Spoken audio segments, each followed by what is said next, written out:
किसी ने क्वेश्चन पूछा था कि भैया हमारे लिए बेस्ट मंत्र कौन सा है, जिससे आपने बता दिया कि सारे मंत्रों में एक ही शक्ति है। तो मैं उससे रिगार्डिंग आप चाहो तो आप गूगल कर सकते हो कि इसके लिए क्या इंपॉर्टेंस रखता है आपका। हिंदुओं में ऐसा मानना है कि कभी कभी आपकी राशि तो उस पर डिपेंड करता है कि आपके लिए क्या बेटर है, आपकी प्रॉब्लम क्या है, आपकी पर्सनैलिटी क्या है। जैसे जिसके घर में कोई प्रेत बाधा नहीं, कुछ नहीं, राजी खुशी है, वो सिर्फ चाहता है कि बस मैं भगवान में तो भक्ति चाहिए क्योंकि भगवान से डरता है। बस वो है कि उसको मटेरियल डिज़ायर यानी घर, गाड़ी, बीवी, बच्चे, नौकरी से बना रहे, तो उसके लिए एक अलग मंत्र है। जिसने सब कुछ कर लिया है, अब वो भगवान के नाम में आना चाहता है, उसके लिए अलग मंत्र है।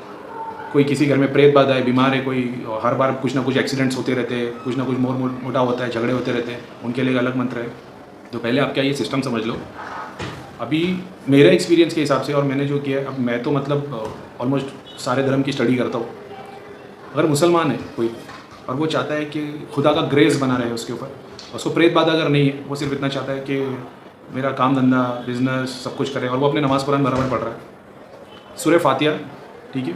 सेम चीज़ अगर हिंदू आदमी करना चाहता है, गायत्री मंत्र जो जैसा चल रहा है उसी को ग्रेसफुली चलता रहे और उसके पास सारे देवी देवताओं की मतलब ग्रेस रहे, जिसको प्रॉब्लम नहीं है, जिसका सब कुछ अच्छा चल रहा है, वो चाहता है उसको पढ़ाई, बच्चे पढ़ाई में अच्छे रहे, घर वाले अच्छे रहे, प्रॉस्पेरिटी बने रहे, बिजनेस बना रहे, जो ऑलरेडी सब बराबर चल रहा है, उनको जाप करना चाहिए। अगर मुसलमान है तो सूरह फातिहा, हिंदू है तो गायत्री मंत्र।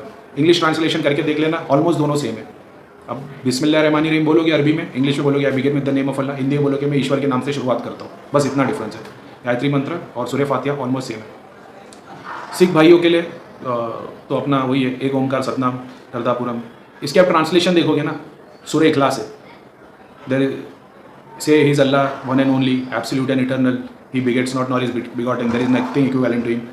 सेम टू सेम अगर आप संस्कृत में पढ़ोगे तो एक ओंकार सतनाम करतापुरम जो मंत्र है वो है।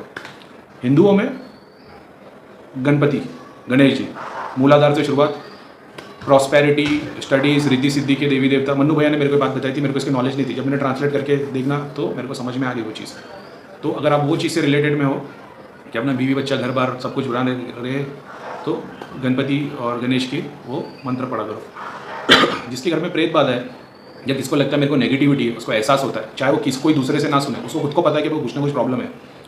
मेरे एक्सपीरियंस में ना सारे देवी देवता को अगर कंपेयर किया जाए ना, तो प्रेत बाधा और हनुमान जी की जो मैंने शक्ति देखा हूँ ना, वो एक अलग लेवल पे। मतलब आप कितने भी दूध भेज दो, देवी भेज दो, महाकाली भेज दो, हनुमान जी के जप करने वाले का ऑरा ऐसा बना रहता है कि वो देवी देवता बाजू में आके खड़े हो जाते, टच नहीं कर पाते उसको। हनुमान जी में मैंने ये देखा हूँ।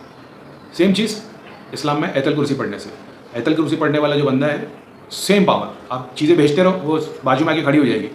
किसी का तांत्रिक पे किसी ने उल्टा काम कर दिया, प्रेत भेजा, प्रेत बाजू में खड़ा रहता, टच नहीं करता उसको। धाम में कुछ लोग आते जो बोलते भैया मेरे को सेंसेशन है, मेरे को तकलीफ नहीं, लेकिन आप चेक करो, चेक करने दिखते किसी घर में पूरे प्रेत लगे हुए, उस बंदे को नहीं लगे क्योंकि वो हनुमान जी का जाप करता है या तो कोई आयतल कुर्सी पढ़ता है, ये भी बात है। और ये एक और चीज़ बता देता हूँ, बहुत सारे लोग सोचते हैं कि लक्ष्मी मंत्र या लक्ष्मी का नाम जप करने से या लक्ष्मी से पैसा आएगा या मतलब उसमें प्रॉस्पेरिटी मिलेगी, ऐसा नहीं है, ठीक है।